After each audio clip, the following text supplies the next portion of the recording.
Hello and a very warm welcome. Testing is finally over after 64 hours of something stupid like that of running.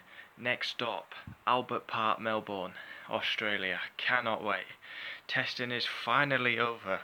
A quick summarisation of the day. Vettel ends up fastest. Mercedes have been sandbagging as we all knew. Mercedes finally show their hand. Couple of red flags as usual.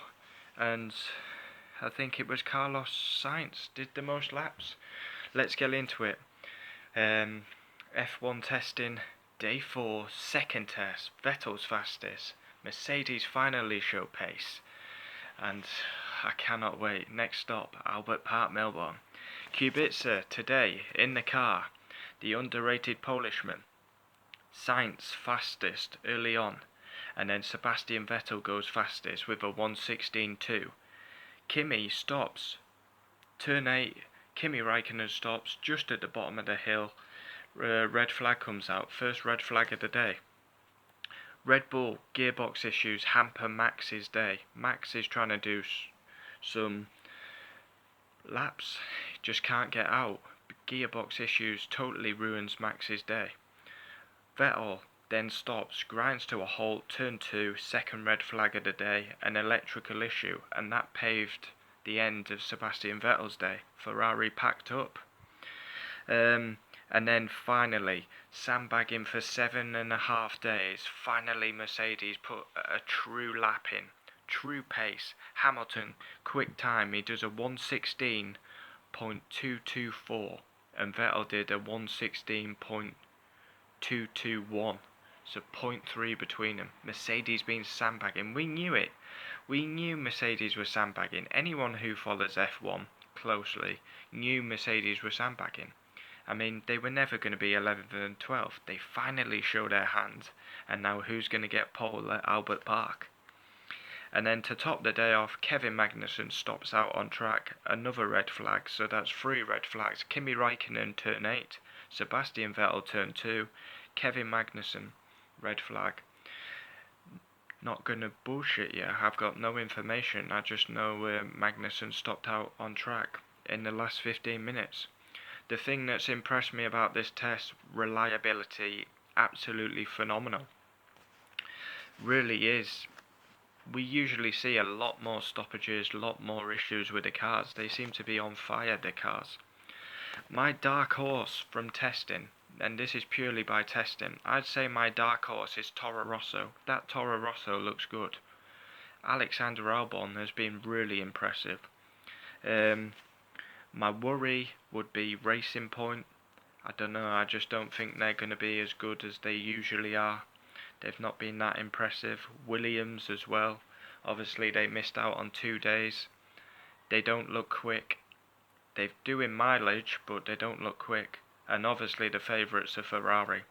F1 testing, day 4, second test. Vettel fastest. Mercedes finally show their hand and testing's over. Think about it. They do 8 days. 8 times 8. So yeah, it could be 64 hours of testing and it's finally over. Wow. So, Sebastian Vettel ends up fastest. He does 110 laps. His day ends due to an electrical issue. Lewis Hamilton, Mercedes finally show their hand with the Englishman and the Finishman. Hamilton 61 laps, 0.3 off Vettel. Bottas is P3 with 71 laps. 4th place, Nico Hülkenberg, the German, with 51 laps. Danny Kvyat, this is why I think Toro Rosso are going to be dark horses. I mean, look at this. Danny Kvyat, P5, 131 laps. They've been impressive, Toro Rosso. Carlos Sainz is P6. They've had a good week. Norris fastest Tuesday, fastest Wednesday.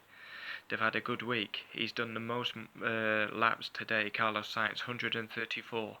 Romain Grosjean is P7 with 73 laps. Ricciardo P8 with 52 laps. Kimi Raikkonen, another one who's been in the 130 marks. Raikkonen's P9, 132 laps. Kvyat 131, Raikkonen 132, Sainz 134. Magnussen is 10th, 94 laps. That's a lot more than his teammate. Obviously, Magnussen brought a red flag out. Raikkonen brought a red flag out. Max, P11, 29 laps. Massive problem with the gearbox. And it cost him massively. His whole day was ruined. Perez is P12 with 104 laps in his Racing Point. Nearly said Force India again. How many times am I going to say that this year? And last but not least, Robert Kubica with 90 laps. Wow, testing's over. Now it becomes exciting. Now we go. Well, what is it?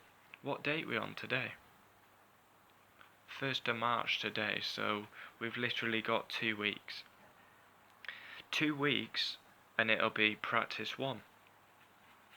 It's Friday today, so 2 weeks time, practice 1 at Melbourne. And it'll be on at like stupid o'clock. It'll be on at 1:45 a.m. But I just can't help it. I'll be up to watch it. I'm excited now. Who's going to be on pole? Literally the next stop is Albert Park, Melbourne. The teams will be flying over. The drivers will be flying over. It's so far to Australia, 20-hour flight. But in these private jets, they'll be there in no time. And the F1 season will be underway. 2019 F1 season is literally 2 weeks away. Out on the track practice. Who's going to get pole? Ferrari or Mercedes? Mercedes sandbagging. Little bastards. But we knew they were sandbagging. Any F1 fan knew Mercedes was not going to be 11th and 12th. It's just not possible. When Hamilton's a 5-time champion, Mercedes 5-time Constructors champions, they were always sandbagging. I can't wait now. So that will probably be it for a while on F1 videos till we get to Albert Park. Thanks for watching. Leave your comments down below. Remember, no footage of testing. I've done a video addressing that situation today. Hopefully that's the end of it. Purely reaction videos. Literally all 8 days I've covered. First week, all 4 days. Second week, all 4 days. Testing finishes, I react, I bring the videos out. Hope you enjoyed. Any comments down below? Who's your dark horses? Who's your favourites? Who are you worried about? Leave it down below. I will always reply. That's the one thing about me. And that is testing done. Now we can finally get on to some racing.